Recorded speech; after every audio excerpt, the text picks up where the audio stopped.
বিজনীত দুই প্ৰবঞ্চকক আটক চিৰাঙৰ বিজনীত বৃহস্পতিবাৰে দুটা প্ৰবঞ্চক আটক কৰা হয় ধৃত প্ৰবঞ্চক দুটা গোৱালপাৰা জিলাৰ চলন্তাপাৰা দক্ষিণ কাটলামাৰীৰ ইব্ৰাহিম আলী আৰু ক্ষুদ্ৰ পৈতাৰী নিবাসী আব্দুল আৱাল ধৃত দুই প্ৰবঞ্চকদ্বয়ে বিজনীৰ বিভিন্ন অঞ্চলৰ সাধাৰণ দুখীয়া মানুহক বিভিন্ন প্ৰলোভন দি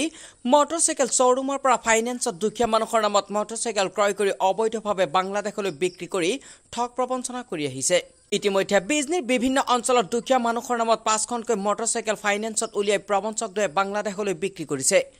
বৃহস্পতিবাৰে বিজনীৰ এটা শ্বৰুমত মটৰচাইকেল ক্ৰয় কৰিবলৈ অহাত ৰাইজৰ সহযোগত বিজনী জিলা আমচুৱে প্ৰবঞ্চকদ্বয়ক হাতেলুটে আটক কৰি আৰক্ষীক সমঝাই দিয়ে ধৃত প্ৰবঞ্চকদ্বয়ৰ পৰা এটা মোবাইল ফোনৰ লগতে নগদ 55,000 টকা উদ্ধাৰ কৰে আৰক্ষীয়ে আজি যি দুজন মানুহক আমি পুলিচক কৰায়ত্ব কৰিলোঁ এই দুজন মানুহ আসলতে এজন হল আপোনাৰ গোৱালপাৰা জিলাৰ পৈতাৰী বুলি কয়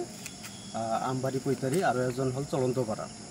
এখেতে কি কৰে আমাৰ এই বিজনী অঞ্চলৰ কিছুমান মানুহক আমাৰ দতৰি গাঁৱৰ এজন নিৰীহ ব্যক্তিক কেনেকৈ ফুচলাই তেখেতৰ ডকুমেণ্টছ পাতি লৈ এখেতৰ নামত দুখনকৈ R15 বাইক ফাইনেন্সত উলাই লৈ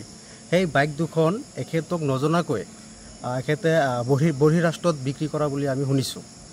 যেতিয়া যাৰ নামত বহিৰাষ্ট্ৰ মানে ক'ত বিক্ৰী কৰে বাংলাদেশত বিক্ৰী কৰে বুলি আমি গম পাইছোঁ ইতিমধ্যে মানে এখেতৰ স্বীকাৰোক্তি অনুযায়ী আমি গম পাইছোঁ তে এখেতে এনেকুৱা কাম কৰি আছে যাৰ নামৰ বাইকখন লৈছিল এখেতে পিছত ঘটনাটো জানাৰ পিছত বহুত চিন্তিত হৈ পৰিল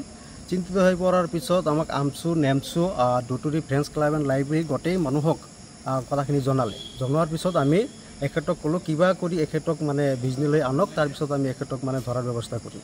তো ঠিক সেই মৰ্মে আজি এখেতে তেখেতৰ লগত যোগাযোগ কৰি আৰু এখন বাইক উলিয়াই দিব বুলি এখেতক মাতি লৈ আহিছে মাতি লৈ অনাৰ পিছত শ্বৰুমৰ পৰা আমাৰ এখেতে নেমচুৰ আমাৰ ক্লাবৰ নেমচুৰ সভাপতি আমাৰ ক্লাবৰ কিছু সদস্য গৈ কেনে এখেতক হাতলতে ধৰি আমাৰ দুটুৰি ক্লাবত লৈ গৈছিল ক্লাবত লৈ যোৱাৰ পিছত আমি যেতিয়া সঁচাকৈ ঘটনাটো শুনিবলৈ পালোঁ যে আচলতে তেনেকৈ কৰে তেতিয়া আমি কনফাৰ্ম হোৱাৰ পিছত আমি পুলিচক বিজনী পুলিচক ফোন কৰি পুলিচক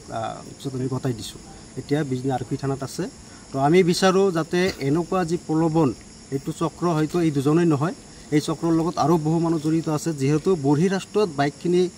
প্ৰচাৰ কৰি আছে ইয়াৰ লগত বহুত মানুহ আছে যাতে প্ৰশাসনে এখেতক সোধপোছ কৰি যাতে কমপ্লিট চক্ৰটোক যাতে অসমত উৎখাত কৰিব পাৰে নহ'লে এনেকুৱা নিৰীহ মানুহ আৰু ফচিব তো আমি জনামতে বিজনীৰ পৰা ইতিমধ্যে 5খনকৈ বাইক তেখেতে এনেকুৱাকৈ লৈছে এখেতে কোৱা মতে বঙাইগাঁৱৰ পৰা এনেকুৱা হৈছে বৰপেটাৰ পৰা এনেকুৱা হৈছে যদি এনেকুৱা হৈ থাকে তেনেহ'লে আমাৰ নিৰীহ মানুহখিনি অশিক্ষিত মানুহখিনি একোৱে বুজি নাপায় সেই মানুহখিনিক ফচুৱাই এনেকৈ বাইকখিনি লৈ বেলেগত বিক্ৰী কৰাৰ পিছত আমাৰ মানুহখিনি যি ফাইনেন্স কৰে সেই ফাইনেন্সৰ পইচাখিনি দিওঁতে কিন্তু বহুত অসুবিধাত পৰিব গতিকে এই চক্ৰটোক যাতে একেবাৰে উৎখাত কৰে তাৰ কাৰণে আমি প্ৰশাসনক দাবী উত্থাপন কৰিছোঁ তেখেতসকলৰ পৰা 55,000 ৰুপিজ ৰিকভাৰী হৈছে তেখেতে আৰু এটা বাইক কিনিবলৈ আহিছিল বাইকৰ যিখিনি ডাউন পে'মেণ্ট দিব লাগে ডাউন পে'মেণ্ট দিবলৈ যিখিনি পইচা লাগে সেইখিনি পইচা লৈ আহিছিল সেই পইচাখিনি তেখেতৰ লগত আছিল এতিয়া পুলিচে সেই পইচাখিনি জব্দ কৰিছে ইতিমধ্যে